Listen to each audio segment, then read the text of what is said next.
Focus gazette అమలు దిశగా కేంద్ర జలశక్తి శాఖ మరో అడుగు ముందుకు వేసిందా? దీనికోసం ప్రత్యేకంగా చీఫ్ ఇంజనీర్ల స్థాయి అధికారుల్ని నియమించిందా? Watch the story. తెలుగు రాష్ట్రాల్లో వాటర్ బోర్డుల పరిధిపై కేంద్రం కీలక నిర్ణయం తీసుకుంది. అయితే దీనిపై ఇరు రాష్ట్రాలు చెబుతున్న అభ్యంతరాలేంటి? దీనిపై కేంద్ర జలశక్తి శాఖ ఏం చేయబోతోంది? Let's watch the story. Krishna నది యాజమాన్య బోర్డు, కేఆర్ఎంబీ, గోదావరి నది యాజమాన్య బోర్డు, జీఆర్ఎంబీ పరిధిని నిర్దేశిస్తూ జారీ చేసిన గెజెట్ నోటిఫికేషన్ అమలు దిశగా కేంద్ర జలశక్తి మరో అడుగు ముందుకేసింది.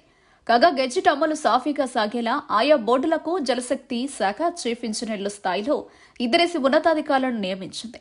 కేఆర్ఎంబీ, జీఆర్ఎంబీలో మానవ వనరుల బలోపేతానికి పరిధి విస్తృతమైన నేపథ్యంలో central water engineering group A సర్వీస్కు చెందిన సీనియర్ అడ్మినిస్ట్రేటివ్ గ్రేడ్ ఆఫీసర్లను నలుగురిని నియమిస్తున్నట్లు ఉత్తర్వుల్లో తెలిపింది.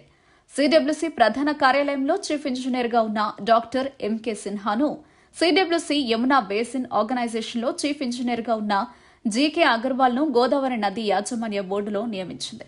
అలాగే CWC Kaveri and southern region organisation కోయంబత్తూర్లో చీఫ్ ఇంజనీర్గా ఉన్న టీకే శివరాజన్ను, CWC upper Ganga basin organisation లక్నోలో చీఫ్ ఇంజనీర్గా ఉన్న అనుపం ప్రసాద్ ను కృష్ణానది యాజమాన్య బోర్డులో నియామకం చేపట్టింది. ఈ నలుగురు అధికారులు ఆయా బోర్డుల చైర్మన్ కు తక్షణం రిపోర్టు చేయాలని ఉత్తర్వుల్లో పేర్కొంది.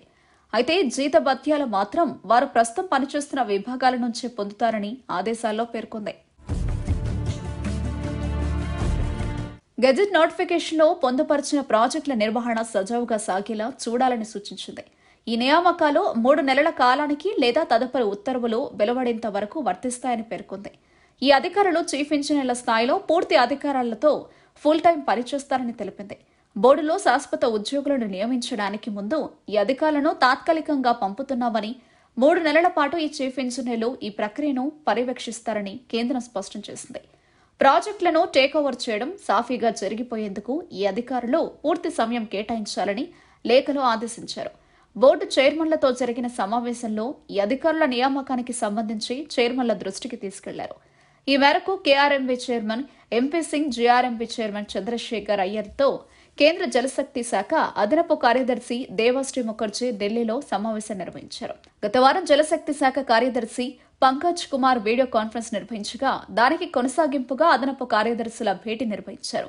సిడబ్ల్యూసీ చైర్మన్ ఎస్కే హల్దర్, ఇతర ఉన్నతాధికారులు ఈ భేటీలో పాల్గొన్నారు. గెజెట్ నోటిఫికేషన్ అక్టోబర్ 14 నుంచి అమలు చేయాల్సిన పరిస్థితిలో ప్రాజెక్టులు నిర్వహించేందుకు తగిన ఏర్పాట్లపై కేంద్ర జలశక్తి శాఖ సమీక్షించింది.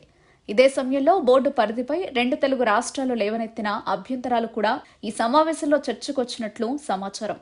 బోర్డుల పరిపాలన సంబంధిత అంశాలు, నోటిఫికేషన్పై తెలంగాణ, ఆంధ్రప్రదేశ్ ప్రభుత్వాలు తెలిపిన అభ్యంతరాలు, గెజెట్ అమలులో ఉన్న ఇబ్బందులు, కావాల్సిన మానవ వనరులు తదితర అంశాలపై చర్చించారు.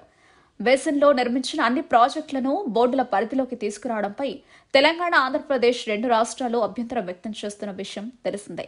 కృష్ణా నదిపై ప్రాజెక్టుల విషయంలో నదీ జలాల వాటా తేల్చిన తర్వాతే గెజెట్ నోటిఫికేషన్ను అమలు చేయాలని తెలంగాణ రాష్ట్ర ప్రభుత్వం పట్టుబడుతోంది. మరోవైపు కొన్ని ప్రాజెక్టులను ఆమోదం పొందని ప్రాజెక్టులుగా గెజెట్లో చూపడాన్ని 2 రాష్ట్రాలు తప్పుపడుతున్నాయి. ఈ మేరకు రాష్ట్రాలు బోర్డులకు లేఖలు రాశాయి.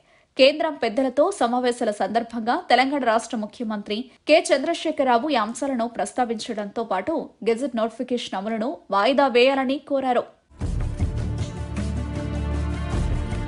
జలశక్తి శాఖ కార్యదర్శి ఏర్పాటు చేసిన ఈ సమావేశం ఎజెండా గెజెట్ నోటిఫికేషన్ అమలు గురించేనని అధికార వర్గాలు చెబుతున్నాయి. అయితే గెజెట్ ప్రకారం బోర్డుల నిర్వహణ కోసం ఆంధ్రప్రదేశ్, తెలంగాణ రాష్ట్రాలు ప్రతి బోర్డుకు చెరొక 200 కోట్లు డిపాజిట్ చేయాల్సి ఉండగా ఇప్పటి వరకు ఏ రాష్ట్రమూ డిపాజిట్ చేయలేదు. ఈ అంశం గురించి అధికారులు జలశక్తి శాఖ కార్యదర్శి వద్ద ప్రస్తావించినట్లు తెలిపింది. గెజెట్ నోటిఫికేషన్ అమలు అంశంపై ఓవైపు సమీక్ష జరుపుతూనే మరోవైపు కేంద్రం 2 బోర్డులకు ఇద్దరేసి చీఫ్ ఇంజనీర్లను నియమించింది. తద్వారా గెజెట్లో ప్రస్తావించిన తేదీ నాటికి కేంద్ర ప్రభుత్వం తరపున చేయాల్సిన పనులన్నీ పూర్తి చేయాలని భావిస్తోంది.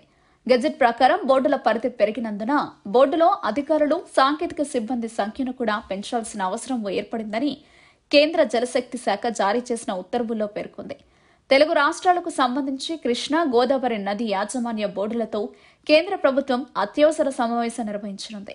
కృష్ణా గోదావరి బోర్డులకు సంబంధించిన గెజెట్ నోటిఫికేషన్లో ప్రాజెక్టుల పరిధి, వాటిపై తెలంగాణ, ఆంధ్రప్రదేశ్ రాష్ట్రాల అభిప్రాయాలు, అభ్యంతరాలు, సవరణలు తదితర అంశాలతో పాటు ప్రాజెక్టులు, వాటి అనుమతుల అంశాలపైనే ప్రధాన చర్చ జరగనుంది. అయితే నోటిఫికేషన్ అమలుకు ముందు పూర్తి చేయాల్సిన పనులు, కీలకమైన పనులకు సమయం సరిపోదని, మరికొంత గడువు అవసరమని రెండు రాష్ట్రాలు ఇటీవల జరిగిన కృష్ణా గోదావరి బోర్డు మీటింగ్స్ లో తమ అభిప్రాయాలను వెల్లడించాయి. అంతేకాకుండా ఢిల్లీలో కేంద్ర జలశక్తి మంత్రిత్వ శాఖకు కూడా ఇదే అంశాలపై లేఖ ద్వారా విన్నవించాయి. కృష్ణా గోదావరి నదులపై చేపట్టిన ప్రాజెక్టులకు వచ్చే నెల 14 లోపు అనుమతులు పొందాలని, లేకుంటే వాటిని నిలిపివేయాలన్న నిబంధనపై అభ్యంతరం తెలిపిన రాష్ట్రాలు మరింత గడువు ఇవ్వాలని కోరాయి. కొన్ని ప్రాజెక్టులను స్కెడ్యూల్ నుంచి మార్చాలని రెండు రాష్ట్రాలు కోరాయి.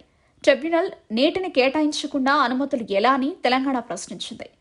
కాలువలు తెగిపోవడం, డ్యాంల నిర్వహణలో సమస్యలపై రోడ్ మ్యాప్ ఉండాలని సూచించింది.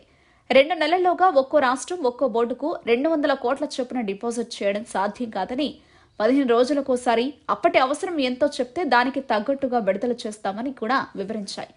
ఇక కృష్ణా నదిపై ఉన్న ప్రధాన ప్రాజెక్టులు బోర్డు పూర్తి అజమాయిషీలో 2 స్కెడ్యూళ్లలో ఉంటే సరిపోతుందని, ప్రకాశం బ్యారేజీ, పోతిరెడ్డిపాడు కింద ఉన్న కాలువలో ప్రాజెక్టులు అవసరం లేదని ఏపీ కేంద్ర జలశక్తి మంత్రిత్వ శాఖకు లేఖ రాసింది.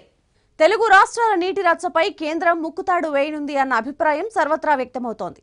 దీనిలో భాగంగానే వాటర్ బోర్డుల పరిధిని నిర్దేశిస్తూ గెజెట్ రూపకల్పన జరిగిందని నిపుణులు చెబుతున్నారు.